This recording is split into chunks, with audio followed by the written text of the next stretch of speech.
The Kia e-Niro combines the two biggest buzzwords in motoring today, SUV and all-electric. You may have seen one or two of the hybrid or plug-in hybrid Niros on UK roads. They've been out for the past couple of years, but now Kia has gone the whole hog and made its smallest SUV all-electric.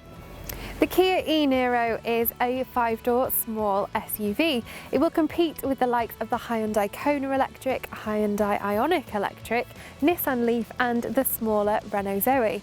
It has an official range of 301 miles, which is longer than all of its rivals, but that will of course depend on how and where you drive it, among other things. While the e-Niro is more expensive to buy than the hybrid equivalent and more expensive than some other small petrol and diesel powered SUVs, it is of course much cheaper to refuel or, well, charge. So speaking of charging, from a fast 100 kilowatt charger you're looking at 54 minutes to get you from 0 to 80%.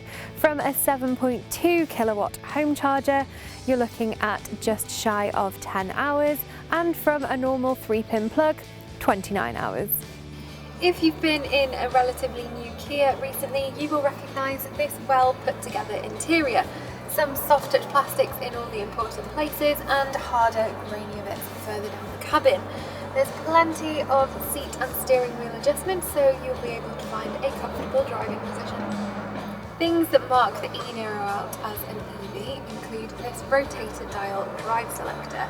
There's no need for transmission tunnel either, so you get a bigger storage area at the base of the centre console, and there's some subtle mood lighting. It comes well spec'd too. Through the 8-inch infotainment system, you've got DAB, Bluetooth, Apple CarPlay and Android Auto. On top of that you get a JBL sound system, wireless phone charger and a reversing camera. Through the infotainment system you can manage all aspects of your EV, including finding nearby charging points, monitoring your range and charge, seeing how much CO2 you've saved from driving an EV compared to a similar sized petrol car, and you can preheat and pre-cool the cabin.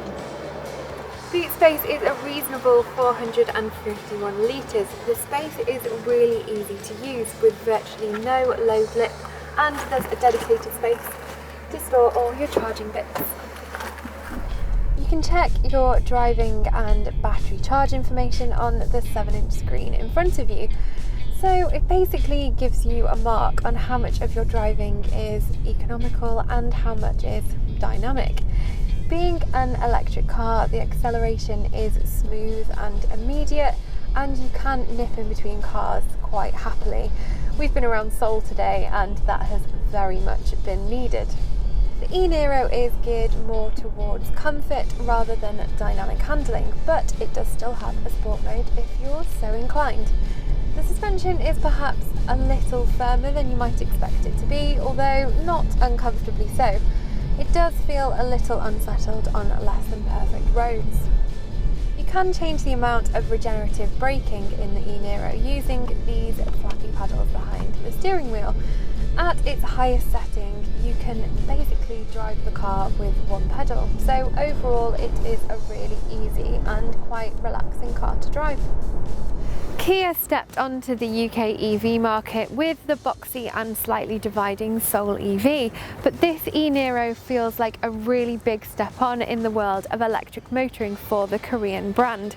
There aren't many people out there who wouldn't be happy with 300-ish mile range and pretty sensible styling. If you're looking for an electric car and you want a bit more space than the Renault Zoe can offer, and you can't quite stretch to a Jaguar I-Pace or a Tesla Model X, then the Kia e-Niro is well worth a look.